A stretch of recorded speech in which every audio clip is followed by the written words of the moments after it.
hello friends की खबर आज मैं আকৌ লৈ আহিলো নতুন এটি ভিডিও আজিৰ ভিডিওটোত মই কম যে কেনেকৈ আপোনালোকে নিজৰ মোবাইল স্ক্ৰিনখন মই যে ইয়াত দেখাইছো হেনেকৈ পিচিত শেয়াৰ কৰিব পাৰিব বা ল্যাপটপত শেয়াৰ কৰিব পাৰিব আৰু মই কেনেকৈ শেয়াৰ কৰিছো ইয়াতে চাওক মই ইয়াতে ইউটিউব খুলিছো কি কৰিছো কেনেকৈ কৰিছো সব আপোনালোকক কৈ আছো যে প্ৰথমতে আপোনালোকে ব্ৰাউজাৰটো ওপেন কৰি ল'ব ব্ৰাউজাৰ ওপেন কৰি তাত পাৰিব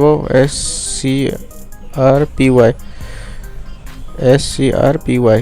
টাইপ কৰিলে হল টাইপ কৰি ক্লিক কৰি দিব তাৰ পিছত পেজটো খোল খাব এই প্ৰথম লিংকটো যে আপোনাৰ আছে github.com এই প্ৰথম লিংকটো অন কৰিলে হল এটো লিংকটো ক্লিক কৰিলে ওপেন হৈ যাব ওপেন হ'লে তাৰ পিছত অলপ টাইম লাগিছে লোড হোৱাতে তাৰ পিছত আপোনালোকে তলৰ ফালে এনেকৈ স্ক্ৰল কৰিব স্ক্ৰল কৰিলে ইয়াত দেখাই দিছে এপ্লিকেশনটোৰ বিষয়ে কিবা কিবি লিখাই আছে আমি কি কৰিম ডাউনলোড কৰিম এপ্লিকেশনটো ডাউনলোড উইন্ডোজৰ কাৰণে ডাউনলোড কৰিম তাৰ পিছত ইয়াতে ডাউনলোড হৈ যাব ডাউনলোড হোৱাৰ পিছত মই ইয়াতে সম্পূৰ্ণ ডাউনলোড কৰি নেদেখুৱা কাৰণ মই অলৰেডি ডাউনলোড কৰাই আছে বস্তুটো গতিকে আহক চাওঁ তাৰ পিছত কি কৰিব পাৰি সো ডাউনলোড হোৱাৰ পিছত ফোল্ডাৰটো ডাউনলোড ফোল্ডাৰত সোমাব তে আমি ডাউনলোড ফোল্ডাৰত যাম ডাউনলোড ফোল্ডাৰত যাই এটো আমি কপি কৰি লম এটো জিপ ফাইলত আহিব বস্তুটো কপি কৰি সি ড্ৰাইভত পেস্ট কৰি দিম এটো মই অলৰেডি পেস্ট কৰিছোৱে কাৰণে এনেকুৱা দেখাইছে নহলে আপোনালোকে নে কন্টিনিউ বুলি আহি যাব তাৰ পিছত আপোনালোকে এই ফাইলটো এক্সট্ৰাক্ট কৰি ল'ব এটা এক্সট্ৰাক্ট অপচন আছে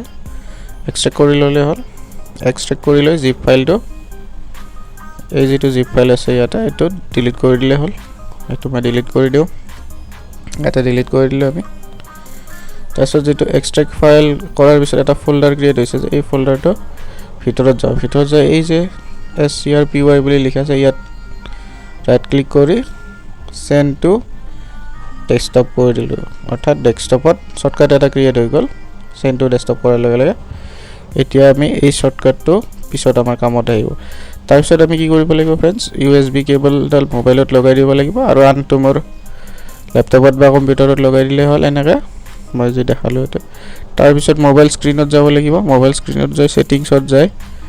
ইয়াতে আপোনাৰ এবাউট ফোনত যাব লাগিব এবাউট ফোন পোৰ্ট আছে এবাউট ফোনত গৈ ইয়াতে যে আপোনাৰ MIUI ভাৰ্সন আছে মোৰ ক্ষেত্ৰত MI আৰু বেলেগ বেলেগ হয়